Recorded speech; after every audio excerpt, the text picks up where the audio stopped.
Bienvenue sur le podcast Conversation Awesome avec Karmakin. Mon nom est Claudia et mon intention avec ce podcast est de t'amener dans un monde d'inspiration, de découverte et d'apprentissage grâce à une panoplie de sujets et d'histoires variées en lien avec la santé globale, les habitudes de vie, le développement personnel et spirituel pour que tu puisses vivre une vie awesome alignée selon tes termes.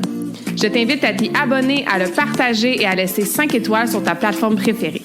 Merci vraiment d'être à l'écoute. You're awesome!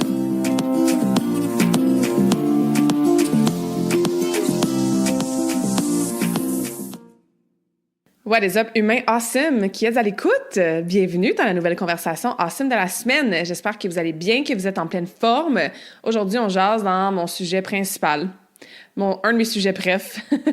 Je suis bien passionnée par les habitudes de vie, puis c'est pas super sexy, là, être passionnée par les habitudes de vie et parler de l'importance de la constance d'avoir des bonnes habitudes de vie, mais ça fait vraiment partie de mon message principal avec mon coaching, mon expérience, mes clientes et bien sûr mon podcast.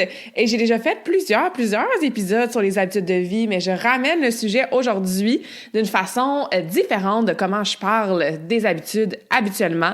Bien sûr, il y a des trucs qui vont se répéter parce que vous savez peut-être pas, mais moi, j'aime ça me répéter, reformuler, vulgariser, dire une chose de différentes façons pour que, justement, ça puisse atterrir dans votre esprit, dans votre corps et vous aider à l'incarner. Parce que c'est une chose d'écouter de l'information, de lire de l'information, mais bien sûr, les transformations, l'évolution, le progrès se font quand on incarne cette information-là, quand on l'intègre dans notre quotidien.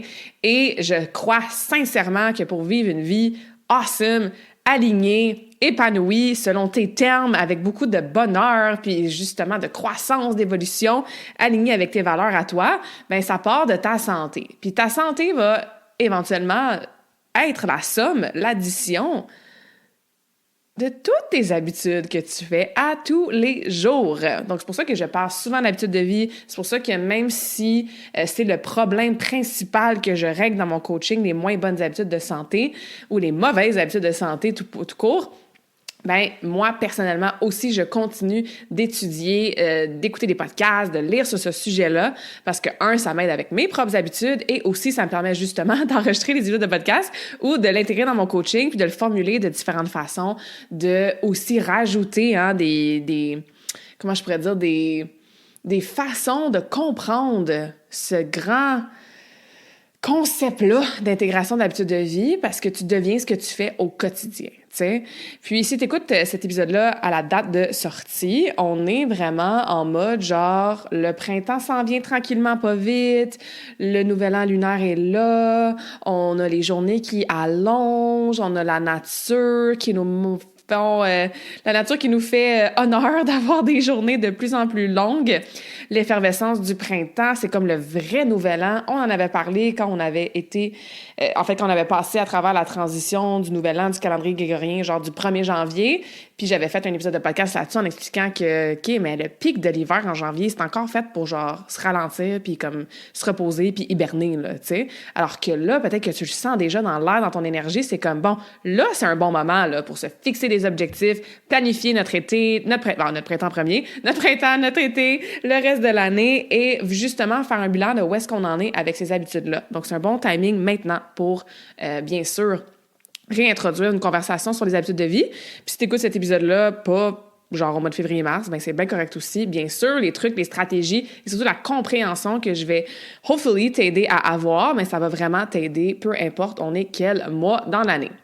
J'ai aussi écouté plusieurs podcasts dernièrement avec James Clear. James Clear, peut-être que vous le connaissez, c'est l'auteur du livre ultra populaire qui s'appelle Atomic Habits, qui a été genre le livre qui a été le plus longtemps sur le best-sellers list. Écoute, c'est... Quand on pense à genre un expert des habitudes de vie, c'est vraiment James Clear. Donc, si tu sais pas c'est qui, que t'as pas lu son livre, il est traduit en plein de langues, je te le conseille fortement. Donc, il y a beaucoup des informations aujourd'hui que je vais vous partager qui viennent de ses enseignements à lui, qui viennent de, justement, son livre, qui viennent de, c'est ça, des épisodes de podcast que j'ai écoutés récemment avec lui. Donc, encore une fois, il y a une façon d'intégrer certaines choses que j'ai peut-être dit avant, mais on rajoute une couche ou plus. Et je veux vous parler aussi de vraiment j'appelle ça un peu comme la vérité là, derrière tout ça, là, la motivation, la discipline, l'intégration des habitudes de vie, amener des concepts justement différents des autres épisodes que j'ai parlé. Et comme je disais, de s'aider en fait à reprendre un pouvoir sur les habitudes de vie. Parce que je le sais, hein, je le vis moi aussi avec certaines habitudes. On se réveille le matin, on a toutes les bonnes intentions de faire ou ne pas faire telle habitude durant la journée. Puis là, la journée avance, puis là, arrive l'après-midi, le soir, et là, whoop! On oublie ou ça pogne le bord, ça prend le bord, puis on oublie cette habitude-là. On essaie de recommencer le lundi matin, on essaie de recommencer à un autre moment durant l'année, tu sais. Puis même si on a toutes les bonnes intentions du monde, qu'on a bien les stratégies, qu'on a notre why, qu'on a nos objectifs, bien c'est très difficile de changer des habitudes de vie. Donc, quand on comprend un peu la neurologie derrière ça, quand on comprend l'aspect aussi cognitivo-comportemental, quand on comprend la façon qu'on est conditionné en tant qu'humain, bien, ça nous enlève la pression, on arrête un peu de se taper sur la tête et ça nous donne des exercices, des stratégies concrètes. Donc, le vrai problème, là, c'est pas la discipline, OK? Si tu struggles à maintenir tes habitudes de santé, c'est pas parce que tu es paresseuse. Donc, premièrement, on peut-tu se donner un petit câlin à toutes les versions de nous dans le passé qu'on a traitées de paresseux parce qu'on n'arrivait pas à maintenir nos habitudes de santé. OK? C'est pas parce que tu es paresseuse, c'est parce que ton cerveau fonctionne exactement comment il a été conçu. Ton cerveau, il a une mission principale, c'est de survivre puis c'est d'économiser de l'énergie.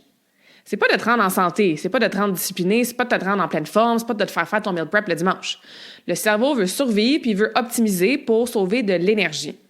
Fait que les gens, là, ils pensent qu'ils échouent parce qu'ils manquent de motivation. Tu l'as peut-être déjà dit, hein, je l'entends souvent, mes clientes, « Ah, je suis pas motivée. J'ai pas été au gym parce que j'étais pas motivée. J'arrive pas à atteindre mes objectifs parce que la motivation est pas là. » Mais en fait, on échoue parce que notre environnement et notre identité sont programmés, entre autres beaucoup par le cerveau, pour produire exactement les résultats actuels.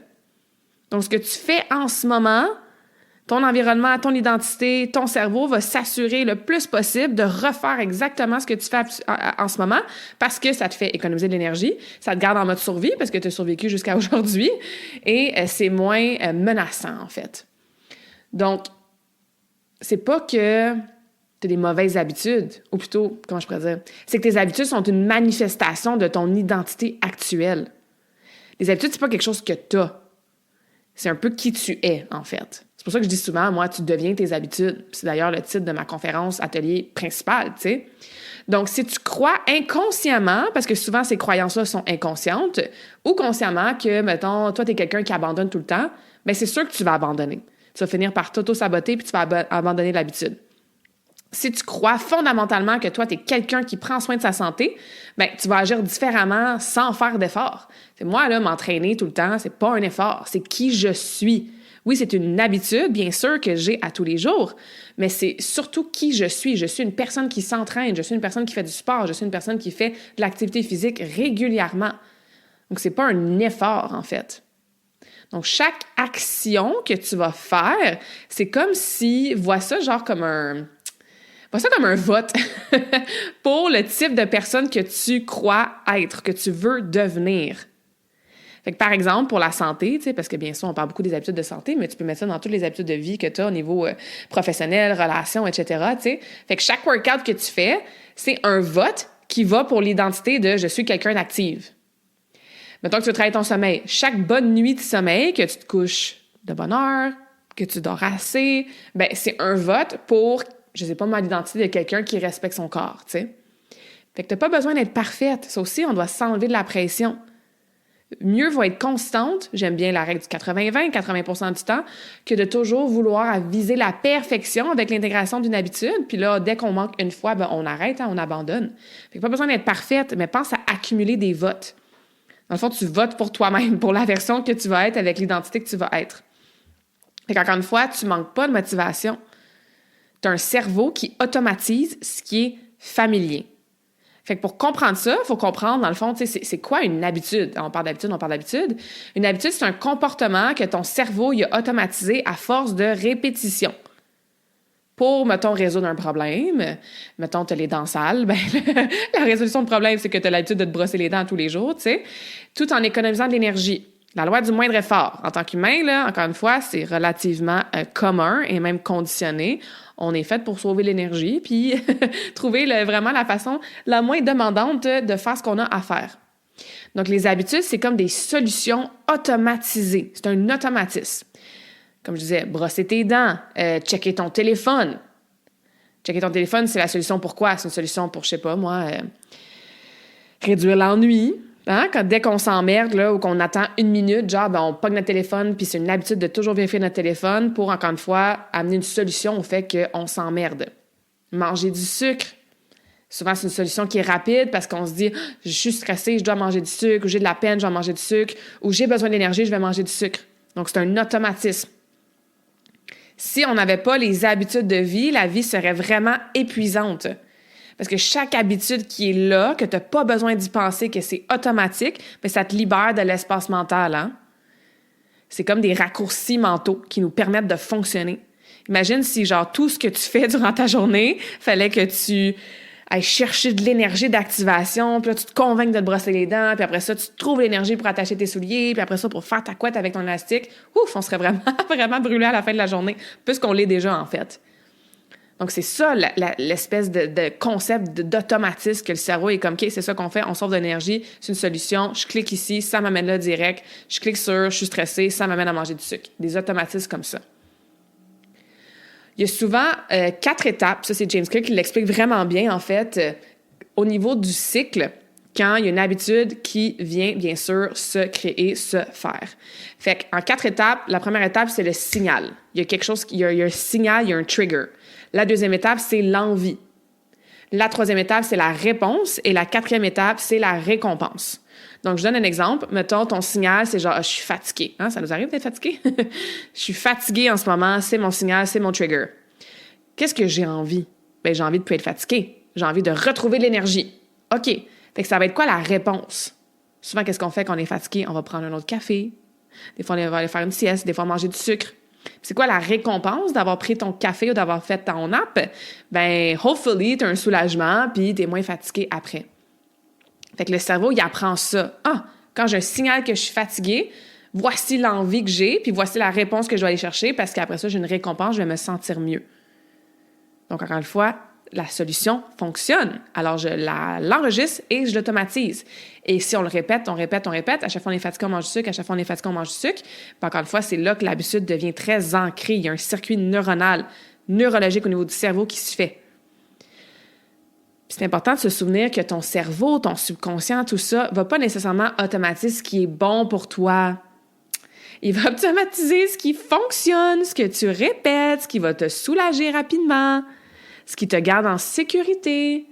Donc, le cerveau, il n'est pas en mode « OK, la fille est fatiguée, sa réponse, c'est de manger du sucre pour avoir un soulagement. Donc, moi, je comprends, tu sais, que manger du sucre, c'est peut-être pas la meilleure habitude de santé. Fait que je vais pas l'automatiser, ce comportement-là. » Non, c'est pas comme ça que ça marche. Le cerveau, il enregistre « Ah, elle est fatiguée, elle mange du sucre, elle sent mieux. » Temporairement, là, on se comprend. « Good, j'automatise ça, c'est enregistré. » Donc, la prochaine fois, ben, on n'a même pas besoin de dépenser d'énergie, ça va se faire automatiquement. Fait que c'est vraiment un concept qui est sous-estimé, surtout quand on essaie vraiment de pousser notre willpower puis notre motivation, puis là, on fait juste finir par se fatiguer plus, tu sais. Encore une fois, les habitudes sont guidées par le cerveau qui économise de l'énergie. Une habitude, c'est une solution automatique à un problème récurrent. C'est pas un manque de volonté, c'est un automatisme neurologique. Ce qui m'amène à clarifier aussi la différence entre une habitude puis une addiction. C'est une question que moi, en fait, je me suis posée un petit peu quand on parle justement de la définition d'une habitude. Tu sais, puis ça, je me souviens plus si je l'avais entendu sur le podcast de James Clear ou ailleurs, là. Puis j'ai des gens dans ma famille, dans mon entourage qui ont des addictions. Moi, je peux considérer qu'à un moment donné, j'ai eu une addiction à la nourriture, tu sais. C'était un trouble de santé mentale, mais à la fin, j'étais addict au fait de manger de la nourriture pour me sentir mieux, tu sais.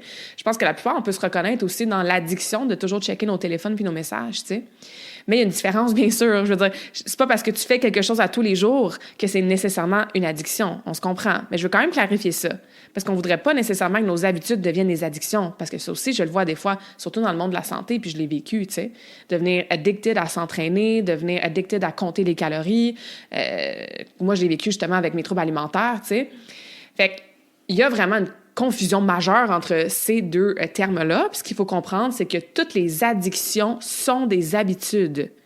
Mais toutes les habitudes ne sont pas des addictions. Puis c'est là que tu peux peut-être faire comme « Ah, OK, c'est pas parce que j'ai l'habitude d'aller au gym à tous les jours que je suis genre addicted. » Donc, une habitude, je le répète, c'est automatisé, mais tu es encore sous ton contrôle volontaire. Tu le fais quand même de façon volontaire et c'est flexible.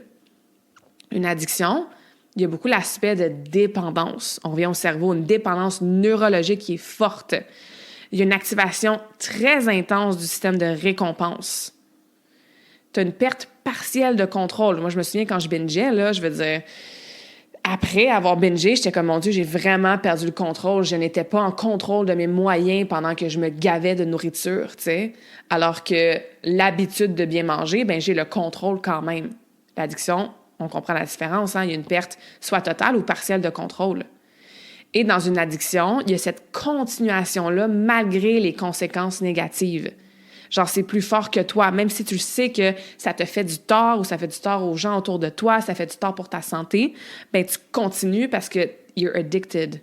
De cette dépendance-là, c'est plus fort que toi.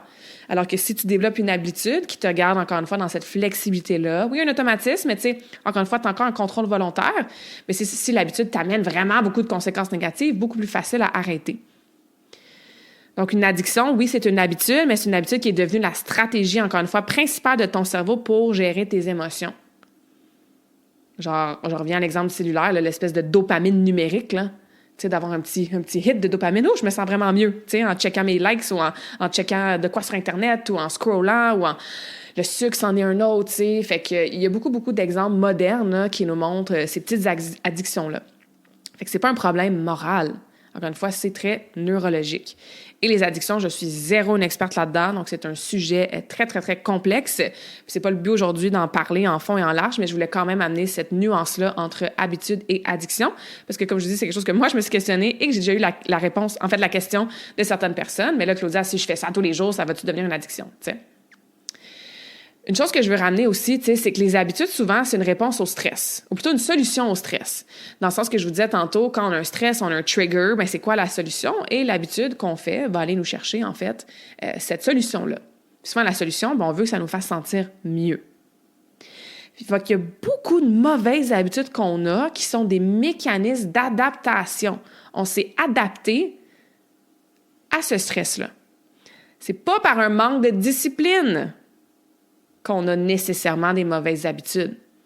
Quand c'est imprégné dans le cerveau comme un mécanisme de survie, t'as beau avoir toute la motivation du monde et la discipline du monde, encore une fois, neurologiquement, t'es dans un mécanisme d'adaptation. Fait que, tu sais, tu manges pas de la malbouffe parce que t'es faible. Tu manges de la malbouffe parce que t'es stressé, t'es fatigué, t'es surchargé mentalement. Fait que la vraie solution, là, c'est pas d'éliminer l'habitude puis d'essayer de focusser sur « faut que j'arrête de manger de la malbouffe, faut que j'arrête de manger de la junk, faut que j'arrête de boire du vin, faut que j'arrête de manger du sucre ». Vous l'avez sûrement déjà essayé, ça fonctionne pas. Ça fonctionne peut-être 3 jours, peut-être 1 semaine, mais on revient toujours à ces moins bonnes habitudes-là parce qu'on n'attaque pas la bonne chose. La vraie solution, encore une fois, c'est pas d'attaquer l'habitude en soi, c'est de remplacer la fonction. Puisque chaque habitude répond à un besoin, est un mécanisme d'adaptation de survie par rapport à un stress, ben tu veux remplacer la fonction et non l'habitude. Donc, tu veux trouver une autre façon de répondre à ce besoin-là. Fait que, par exemple, si tu es stressé, puis quand tu es stressé, tu manges du sucre, est-ce qu'à la place, tu peux focaliser sur rajouter une respiration profonde quand tu te sens stressé? Si tu es fatigué puis tu veux manger du sucre pour te donner un petit boost d'énergie fake là, qui ne durera pas longtemps, bien, est-ce que tu peux te pratiquer à rajouter une habitude de prendre une micro-pause? Si tu es surchargé mentalement, que tu fais de l'anxiété, au lieu, encore une fois, je reprends toujours le même exemple, là, de te lancer dans le sucre puis de manger, mais pourquoi à la place, ton besoin ne devient pas une réponse comme aller prendre une marche? Fait que pose-toi la question, là, une moins bonne habitude que tu as en ce moment, que tu essaies de travailler, d'éliminer, de réduire, quelle fonction cette habitude-là remplit dans ta vie? Est-ce que ça t'aide à enlever ta fatigue, réduire ton stress, calmer ton anxiété? OK. Selon cette fonction-là, ce besoin-là, quoi d'autre que je peux faire?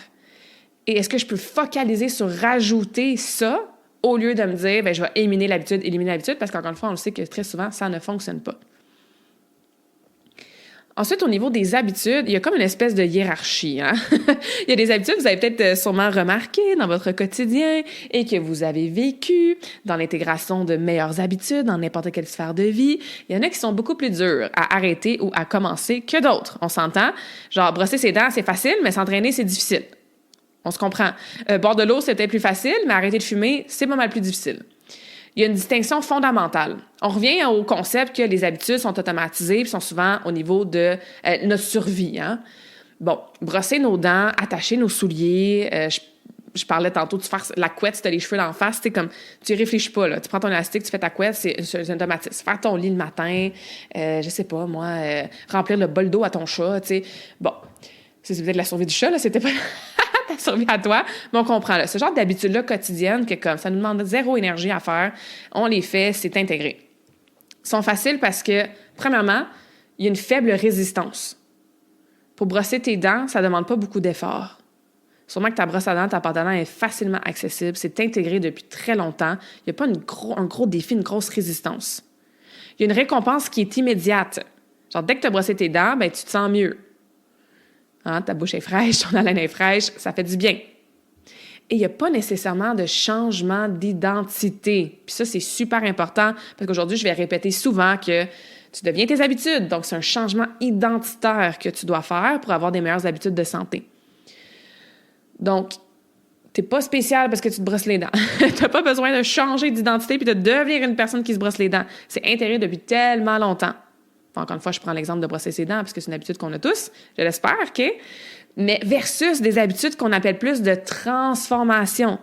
Hein, genre s'entraîner, mieux manger, commencer à méditer, économiser de l'argent, faire des respirations conscientes, dormir plus tôt, écouter moins de Netflix, tu sais. Pourquoi c'est plus difficile, ce genre d'habitude-là? Un, parce que la récompense est retardée. C'est sûr que, mettons, tu t'entraînes, tu risques de te sentir mieux. Oui, c'est sûr, tu sais. Peut-être pas pendant, mais après. Fait que oui, tu as une petite récompense. Je comprends. Dormir plus tôt, ça se peut que, tu sais, le lendemain matin, tu te réveilles, tu fais comme, je me sens un petit peu mieux. Mais souvent, ces grandes familles d'habitudes-là, les récompenses, les bénéfices viennent plus tard.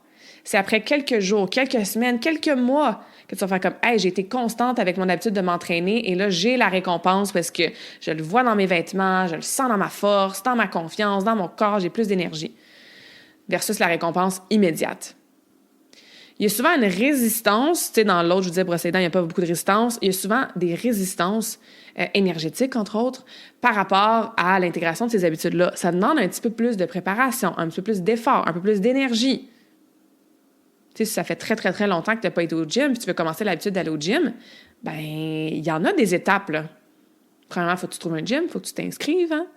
Faut que tu prépares tes vêtements. Peut-être qu'il faut que tu t'achètes des vêtements parce que ça fait longtemps que, je sais pas moi, tu as tes souliers, tu as besoin de nouveaux souliers. Peu importe. Faut que tu fasses ton sac. Faut que tu te rendes à pied, en vélo, en auto. Faut que tu arrives. Faut que tu te parques. Faut que tu rentres dans le gym. Faut que tu dises bonjour à des gens. Peut-être que tu veux pas dire bonjour. Faut que tu ailles déposer des choses dans tes cadenas. Il y en a beaucoup d'étapes. Il y a beaucoup d'opportunités de sentir de la résistance, tu sais. Donc, c'est un petit peu plus complexe. Et la troisième, c'est ça va à l'envers de ce que je disais tantôt. Tu as un conflit avec l'identité actuelle.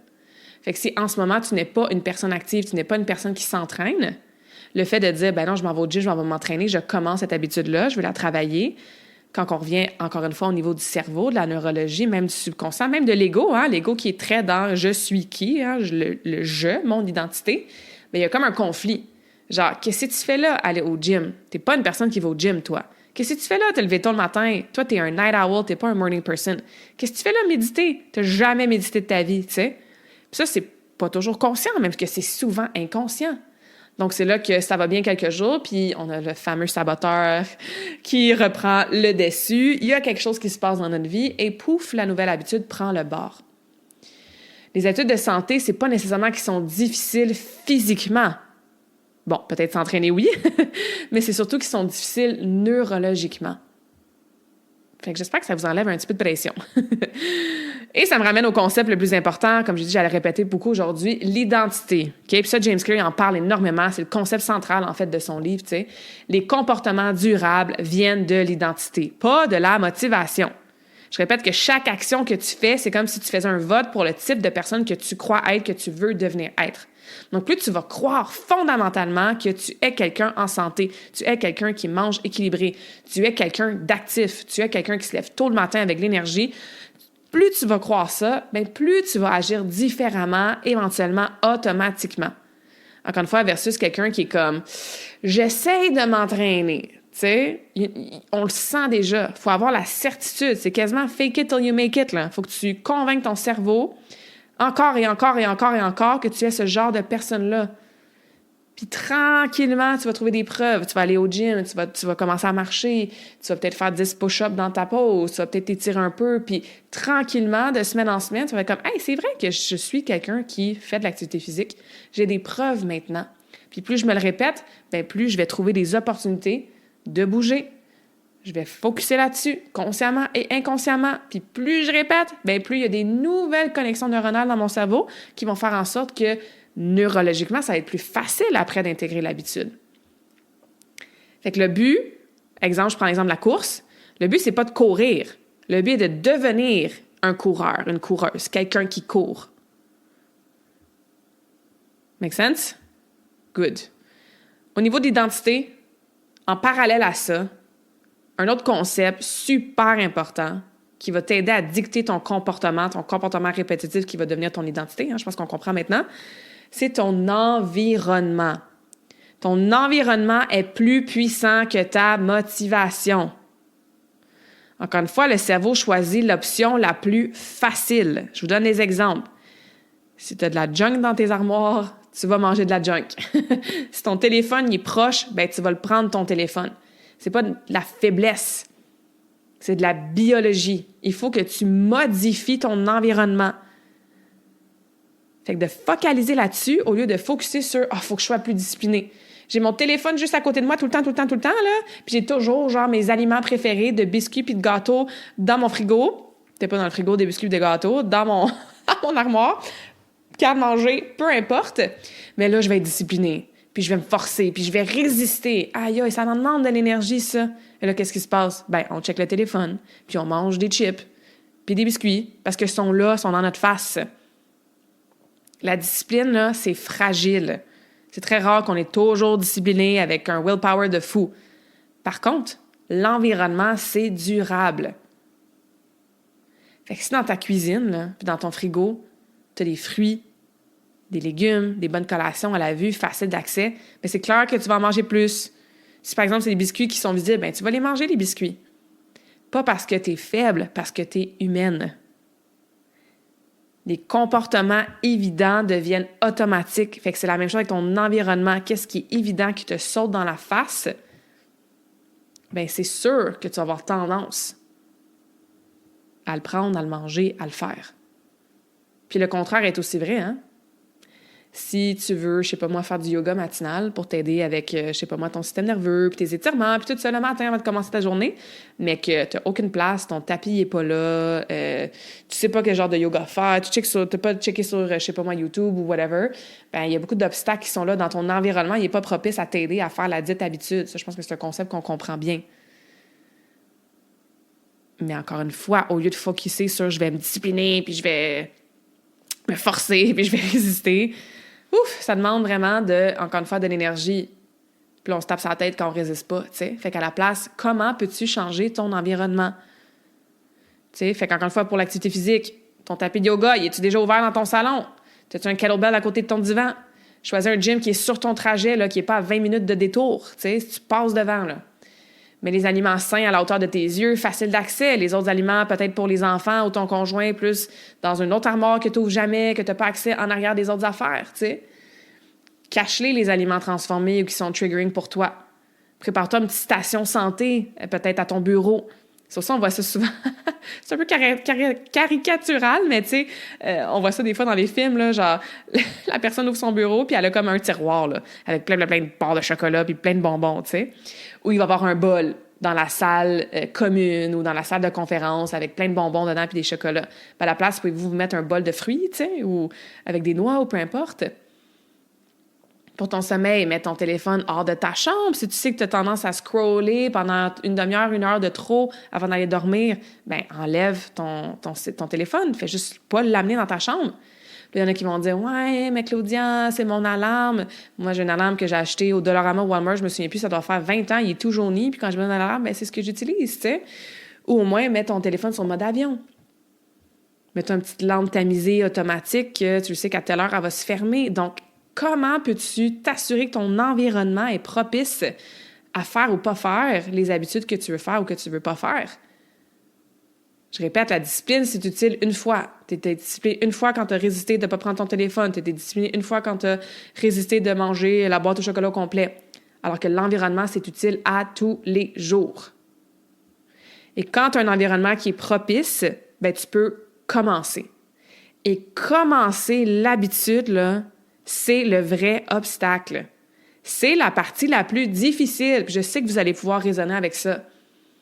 Le plus grand obstacle, c'est pas de continuer ton workout une fois que tu as commencé. C'est pas de continuer ton meal prep une fois que tu as commencé. C'est pas de continuer ta méditation quelques minutes de plus une fois que tu as commencé. Le plus grand obstacle, le plus tough, c'est de commencer. Parce que ton cerveau, il va résister à l'effort initial. L'effort initial, c'est ce qui demande le plus d'énergie. On fait souvent l'analogie avec un avion. L'avion va dépenser le plus de son carburant et son énergie à faire le take-off. Une fois qu'il est dans les airs, c'est facile, all is well. Elle ne dépense pas beaucoup d'énergie, tu sais. Donc, cette activation-là de ton sofa à dehors, de ton bureau au gym, de revenir d'épicerie puis commencer ton meal prep, tu sais, ce début-là, ce commencement-là, c'est ce qui demande le plus d'énergie, qui est le plus grand obstacle. Alors, pour t'aider, ça, je sais que tu vas entendre ça, puis ton cerveau va faire comme, ben voyons donc, ça va-tu vraiment marcher? Oui, ça va marcher, OK? Essaye-le. Tu dois réduire ton habitude à une version ridicule. Ça aussi, James Clear, il donne des super bons exemples par rapport à ça. Il appelle ça, je pense, la règle du 2 minutes. Fait que l'habitude que tu veux travailler, là, t'entraîner, mieux manger, faire la méditation, économiser de l'argent, peu importe, là. C'est quoi la version ridicule qui dure 2 minutes de cette habitude-là? Fait que genre, faire un squat. Ça dure même moins de 2 minutes, faire un squat. Prendre une respiration consciente. Mettre tes souliers. Pourquoi ça marche? Parce que c'est beaucoup plus accessible. C'est bien plus facile de dire « Hey, je vais faire juste 10 squats » que de dire « Je vais faire 1 heure d'entraînement ». C'est bien plus facile de dire « Hey, je vais faire 2-3 respirations conscientes » au lieu de faire une méditation de 10 minutes.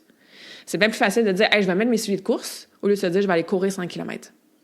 Donc, ça marche. Et l'autre raison pourquoi ça fonctionne, je reviens encore à ça, c'est que tu construis ton identité. À force de faire 10 squats de temps en temps, mais tu deviens quelqu'un qui fait des exercices. À force de faire 1-2 minutes de respiration consciente 1 fois par jour, 2 fois par jour, tu deviens quelqu'un qui prend le temps de ralentir, de respirer consciemment, éventuellement faire la méditation. Une habitude doit être établie avant d'être améliorée. Hey, j'en ai des phrases punch aujourd'hui, là. Une habitude doit être établie, j'ai pas d'autre mot qui me vient, avant d'être améliorée. Fait que prends l'habitude de faire 10 squats par jour avant de l'améliorer à 10 squats, 10 push-ups, pour éventuellement te rendre un entraînement complet. Encore une fois, ton cerveau va faire comme, si tu vraiment 10 squats qui vont faire une différence, si tu vraiment une respiration consciente. Moi, c'est méditer 1 heure par jour que je veux, mais oui. Puis dans un des podcasts, James il disait, il a suivi une personne ou un client, ou je sais pas trop, tu sais, puis cette personne-là, elle se forçait à aller au gym, puis elle restait 5 minutes au gym. Fait que oui, là, elle faisait le trajet, débarque, met tes souliers, cadenas, nanana, arrive dans le gym, puis il s'obligeait à partir après 5 minutes. Même si des fois, il aurait eu envie de continuer, parce que comme je vous l'ai dit, c'est de commencer le plus dur. Une fois que tu es là, ça va bien. Mais il s'est forcé à partir après 5 minutes, juste pour pas qu'il s'écœure. Puis qu'il commence avec trop de volume d'entraînement, puis après 1 semaine ou 2 semaines, il fasse comme non, it's too much. Fait que pendant plusieurs semaines, il allait au gym 3 fois par semaine, puis il faisait juste 5 minutes d'exercice. Puis après 1 semaine, 2 semaines, 3 semaines, tu fais comme « Hey, je suis capable de conserver cette constance-là. Je deviens quelqu'un qui va au gym. C'est donc même pas extraordinaire. » Tu construis ta confiance en toi, tu deviens cette personne-là, tu n'es pas dans la performance, tu établis l'habitude, puis éventuellement, bien là, tu peux l'améliorer. Okay, je sais qu'il y a beaucoup de gens qui connaissent ce concept-là là, de « start small », le plus petit pas possible, OK? Mais ça marche. Pas pour progresser nécessairement physiquement au début, mais encore une fois pour reprogrammer ton conditionnement, ton identité. Okay? Tu développes ta capacité à commencer. Plus tu commences, plus tu as de chances de continuer.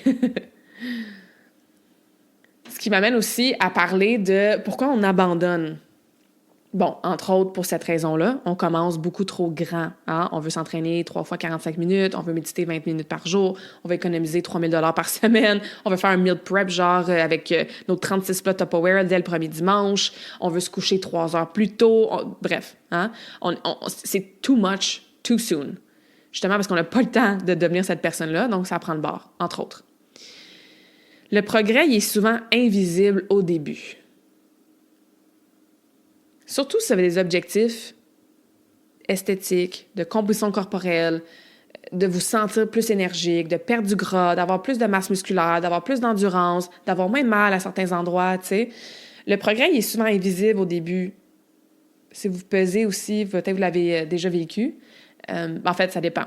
Si vous faites des choses très, très, très drastiques, peut-être que vous allez perdre du poids sur la balance très, très rapidement, mais vous allez le reprendre probablement aussi vite et plus.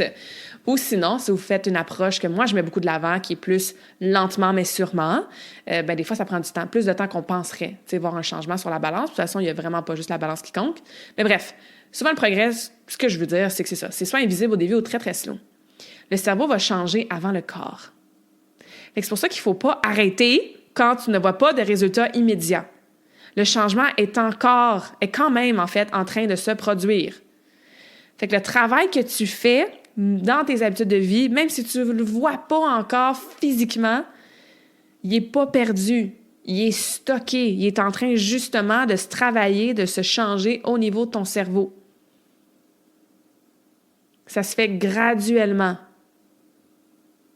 Fait que c'est comme, on est sur un plateau, il n'y a pas grand-chose qui se passe, c'est décourageant, puis là, pouf, on abandonne parce que tout ce que je fais, ça sert à rien. Et c'est souvent quand on abandonne qu'on est juste avant d'avoir un breakthrough. Un peu comme de la glace. Je sais pas si vous savez, là, mais de la glace, là, ça fond pas graduellement. Ça fond à un point précis. Mais ce qui s'est passé pendant la fausse fonte, c'est pas de la fausse fonte, là, mais bref, on comprend l'analogie, avant de se rendre au point précis où est-ce qu'elle va fondre, c'est super important. Parce qu'elle ne fondrait pas comme ça en claquant les doigts. Il y a un processus qu'on ne voit pas qui se passe. C'est la même chose avec les habitudes de vie. Fait que les résultats visibles, souvent, ils arrivent en retard. Tu peux t'entraîner genre 1 mois, 2 mois, 3 mois là, avant d'avoir une transformation qui est visible.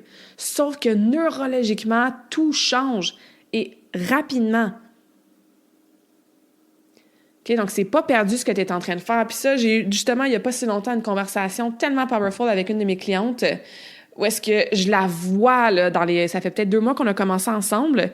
Puis, elle avait beaucoup focalisé sur le fait qu'elle n'avait pas été au gym pendant, je pense, 10 jours. T'sais, elle avait manqué quelques entraînements. Puis là, elle me parlait là, de tout ce qu'elle avait réalisé de ne pas avoir été au gym dans les 10 derniers jours. Puis j'étais comme, ça, là, ce que tu es en train de réaliser, de comprendre, de devenir dans ton identité, d'incarner, d'intégrer dans ton quotidien, ça vaut tellement plus que d'avoir été au gym 2 fois par semaine, dans les 2 dans la semaine, ce que tu n'as pas fait. Puis c'est souvent là que les gens arrêtent. « Ah, shit, j'ai skippé le gym 2 semaines de suite. Ben ça vaut pas la peine. J'arrête, je retourne dans mes mauvaises habitudes. » Alors que si on peut être ouvert à se souvenir qu'il y a des changements profonds qui se font, puis qu'on manque pas trop souvent, puis qu'on retourne à l'habitude, même si c'est pas parfait, encore une fois, neurologiquement, puis là, je vous explique pourquoi c'est tellement important au niveau du cerveau, dans, justement, le changement, l'intégration des habitudes de vie. C'est pas perdu, ce travail-là, c'est stocké. Fait que continue. T'es vraiment plus proche que tu penses, probablement, de ce point critique-là, qui, là, va t'amener les résultats que tu veux donc avoir. Puis en plus, ces résultats-là, c'est donc bien pas wonderful, ils vont être durables parce que tu as fait un changement neurologique avant de juste focaliser ou de t'en tenir à ton changement plus physique. All right? Je veux faire quelques rappels. Ça, c'est des choses que j'ai déjà nommées, des concepts un peu bonus là, qui sont... des façons, encore une fois, des rappels là, au day-to-day, là, au quotidien, de vous assurer, c'est ça, d'intégrer des habitudes. J'appelle ça l'association, en anglais on va dire le stacking. James Clear aussi, ça fait partie de ses stratégies, de stacker les habitudes ensemble, tu sais. On l'entend souvent, associer une nouvelle habitude à une nouvelle habitude existante, ben tu as plus de chances de réussir la dite habitude. Si tu veux méditer, mettons, 3 minutes par jour, puis que tu dis, à quelque part dans ma journée, je vais méditer, ben tu risques probablement de pas de le faire. Par contre, si tu dis, pendant que j'attends mon café matinal, ben je vais méditer 3 minutes. Je sais pas combien de temps ça prend à faire couler un café, je bois pas de café, là, mais bref, on comprend le principe. Tu attends déjà ton café matinal. Peut-être qu'en ce moment, tu fais autre chose, genre scroller, checker tes courriels, mais tu vas associer l'habitude de méditer avec une habitude que tu fais déjà. Donc, de beaucoup plus de chances de t'en souvenir puis de l'intégrer. Fait qu'associer quelque chose, associer l'habitude à quelque chose que tu fais toujours. Puis c'est pas nécessairement obligé d'être en même temps. Ça peut être tout de suite après. Fait que par exemple, pour reprendre mon exemple classique d'aujourd'hui, après que je me suis brossé les dents, je vais prendre 5 respirations profondes. Après que je me suis brossé les dents, je vais faire mes 2 étirements qui vont aider mon mal de genou. Après que je me suis brossé les dents, je vais aller préparer mon smoothie santé. Donc, on peut associer, stacker des habitudes une après l'autre, évidemment, des habitudes qu'on veut garder. L'autre appel, je l'ai dit un petit peu, il faut réduire la friction. Fait qu'il faut que tu rendes tes mauvaises habitudes plus difficiles, puis il faut que tu rendes tes bonnes habitudes plus faciles.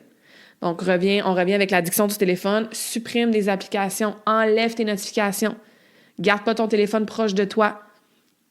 Quand tu vas faire des commissions, laisse-les dans ton char ou laisse-les chez toi même. Oui, c'est possible, sortir de la maison sans notre téléphone. Fais-toi des pièces dans la maison qu'il n'y a pas de technologie. Fais-toi des règlements comme ça pour réduire ou augmenter la friction, tout dépendant, bien sûr, si tu veux rajouter plus de l'habitude ou la réduire. T'sais. Achète pas de junk food. Moi, je suis bien sûr pour la règle du 80-20, fait que 20% de ta semaine, absolument, là, mange quelque chose que t'aimes, qui n'est pas nécessairement genre ultra santé, mais tu iras l'acheter à ce moment-là, ou tu iras le manger au resto, ou moi, c'est souvent chez ma mère. Là. Ma mère, elle adore cuisiner, elle nous fait toujours des super bons desserts, biscuits. Ben, je sais que mon 10 à 20%, mais ça va être chez elle, tu sais. Fait que, où est-ce que tu peux justement éliminer ou rajouter de la friction? J'avais une cliente, il y a quelques années, qu'elle était accro à la crème glacée, mais vraiment, vraiment accro, là. Pas juste comme, c'est mon aliment que j'aime manger quand je veux manger quelque chose de plus sucré ou de différent. Elle avait vraiment une addiction à la crème glacée. Puis, elle n'était pas encore prête à ne pas en acheter. C'était plus fort qu'elle. Elle en achetait quand même, mais elle allait le mettre dans son congélateur qui était au sous-sol, son 2e congélateur qu'elle avait au sous-sol, avec un cadenas, genre littéralement. Ça peut paraître vraiment crazy, là, mais comme quand tu as une addiction, puis que tu te mets comme ça des barrières de la friction, ben ça te donne au moins une opportunité quelquefois de casser l'automatisme. Puis au début, même si elle descendait quand même en bas, même si elle débarrait quand même le cadenas, même si elle ouvrait quand même le congélateur, qu'elle enlevait tout, qu'elle allait chercher sa crème glacée en dessous de la viande ou peu importe, bien, au moins l'automatisme était moins genre rapide. Ça lui donnait le temps de réfléchir puis de prendre conscience de qu'est-ce qu'elle était en train de faire, tu sais. Donc, comment tu peux réduire ou amplifier ta friction? Souvenez-vous, le vrai secret, c'est le standard minimum. Au lieu de « je vais m'entraîner 5 fois semaine », dis-toi « je vais faire 1 minute », puis tu ne brises jamais ton identité. Puis une autre règle super intéressante, c'est de jamais manquer 2 fois. On vise pas la perfection. Vous le savez, quand on vise la perfection, dès qu'on manque, c'est souvent là qu'on arrête puis que ça prend le bord. Mais essaie vraiment de pas manquer 2 fois de suite. Tu peux manquer 1 fois, là, mais jamais 2. Parce que ça protège aussi ton identité et ça fait en sorte que les nouvelles connexions neurales qu'on fait, ça n'a pas besoin d'être toujours parfait tous les jours, mais c'est suffisant 80% du temps pour littéralement refaire ces connexions-là. Donc, tu manges ton workout aujourd'hui, ben il est planifié pour demain, manque-le pas demain. Vas-y demain, même si tu en fais moins. Tu veux faire de la méditation à tous les jours, tu as manqué une journée, ben assure-toi de le faire le lendemain. Essaie vraiment de ne pas manquer 2 fois. Puis si tu manques 1 fois, c'est pas grave. On se pardonne, on est des humains, c'est vraiment chill. Et on se donne toutes les stratégies possibles pour ne pas manquer une 2e fois. Puis je vous rappelle que c'est la motivation, c'est l'action qui vient nourrir la motivation. Les gens, on pense souvent qu'il faut être motivé pour agir, mais c'est l'inverse. Plus tu agis, plus tu deviens motivé. Puis plus tu agis, bien plus tu deviens cette personne-là, donc tu n'as plus besoin de motivation après. Puis c'est là qu'on veut se rendre, avec tout ce grand concept-là d'habitude, de motivation, de discipline. Donc, pour conclure, je vous le répète, parce que je l'entends souvent, les habitudes, c'est pas nécessairement un problème de discipline. Est-ce que je crois que c'est important de développer sa discipline? Absolument. Je suis une athlète, là, genre, la discipline, ça fait partie de mes valeurs. J'ai été dans trop de discipline, même dans ma vie, trop de rigidité, trop de tapage à la tête quand j'étais pas parfaite avec ma discipline. On y va avec une discipline qui est souple, une discipline qui est sacrée, une discipline qui est intentionnelle. Absolument. Mais arrêtez de vous taper sur la tête, de vous dire « je suis pas motivation, puis voyons donc, je suis dans mes poches, je suis dans mes paresseuse, puis je suis dans mes pas disciplinée. » Les habitudes, c'est un problème d'identité, un problème d'environnement, puis un problème de système. Donc, mets ton focus sur ça. Ton identité, ton environnement, tes systèmes, tes stratégies mises en place. Arrête de dire « faut que je travaille ma motivation, il faut que je travaille ma discipline ». Ça n'a pas marché jusqu'à maintenant avec une ou plusieurs de tes habitudes, il faut peut-être que tu changes ton focus de place. Puis ce podcast d'aujourd'hui, c'est une invitation à focaliser sur autre chose dans ton intégration d'habitudes de vie.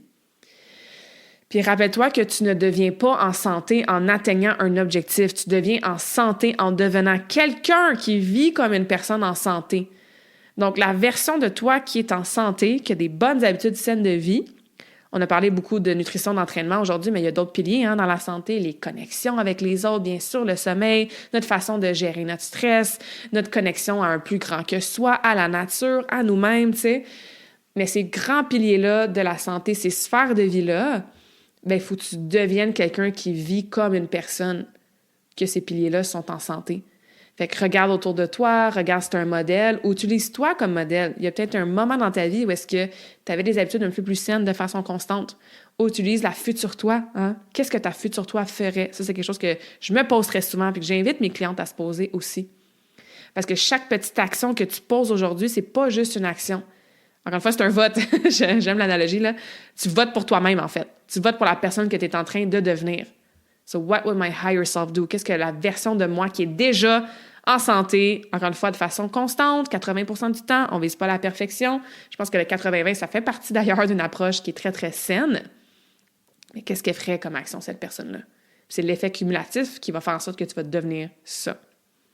All right? Donc, j'espère que ça fait du sens. J'espère que c'est des bons rappels. J'espère que vous arrivez à voir un peu l'intégration des habitudes de vie d'une autre façon et que ça va vous inspirer aussi à revoir vos objectifs avec les prochaines semaines, la nouvelle saison, le reste de l'année, peu importe. Parce que, oui, je le répète, c'est dans ma mission d'aider les gens à avoir des meilleures habitudes de vie parce que je crois, encore une fois, fondamentalement que ce qu'on répète au quotidien va vraiment amener... surtout des choses qu'on répète, évidemment, qui sont positives, là, puis qui sont bénéfiques, vraiment nous amener proche de justement cette belle vie-là, awesome qu'on veut vivre, tu sais. Donc, si tu as de la difficulté avec cette intégration d'habitudes de vie-là, moi, c'est ce que je fais en coaching. Donc, n'hésite pas à me contacter. On peut se faire un appel découverte, sans pression, sans engagement, où est-ce qu'on peut regarder c'est quoi justement tes problématiques. C'est-tu au niveau justement de l'identité, ton environnement, tu manques de stratégie, tu n'as pas de plan de match, tu es un peu perdu, overwhelmed dans tout ça. This is what I do. C'est ce que je fais. C'est ce que je fais depuis 18 ans, d'accompagner les gens de toutes sortes de profils, de milieux, d'objectifs pour intégrer justement des saines habitudes de vie dans plusieurs grands piliers de la santé. Beaucoup de mouvements d'entraînement, bien sûr, de mon côté en tant que kinésiologue, mais bien sûr de santé globale. Donc, n'hésite pas à me contacter pour des suivis en one-on-one. Et si tu veux m'inviter dans tes groupes, tes retraites, tes événements, tes entreprises pour donner mon atelier très, très populaire qui s'appelle justement « Tu deviens tes habitudes », qui a vraiment, vraiment un bel impact. Mais ça va me faire plaisir aussi. J'en donne dans toutes sortes de milieux, que ça soit, comme j'ai dit, des événements, des retraites, des écoles, des centres communautaires, des petits groupes, des très grands groupes, en mode business pro, en mode genre go with the flow. Donc, ça aussi, c'est quelque chose que j'adore faire, là, venir présenter justement mon atelier, qui peut être bien sûr personnalisé selon vos besoins, votre budget, la durée, etc. Donc, contactez-moi pour ça, ça va me faire vraiment, vraiment plaisir. Et je vous laisse avec un quote de James Clear qui répète souvent « You do not rise to the level of your goals, you fall to the level of your systems. » Donc, c'est pas qu'on s'élève au même niveau. Attends, je vais recommencer, là, j'aurais peut-être dû la traduire avant. Donc, on ne s'élève pas nécessairement au niveau de nos buts, de nos objectifs. On tombe souvent au niveau de nos systèmes. Ce que ça veut dire, c'est que tu as beau avoir des buts, des objectifs très awesome, très intentionnels, avec un why fort, puis des belles ambitions. Ça va être difficile de rise up à ce niveau-là, puis de les accomplir, de les atteindre, si tes systèmes, tes stratégies, entre autres, environnement, etc., tout ce qu'on a jasé aujourd'hui, sont bas, sont pas solides, tu n'as pas des fondations. Donc, ça va ensemble. Ça nous prend des bons systems, des bonnes stratégies, une bonne fondation pour qu'on puisse, bien sûr, grâce à ça, level up au niveau de l'accomplissement de nos objectifs, peu importe ils sont quoi.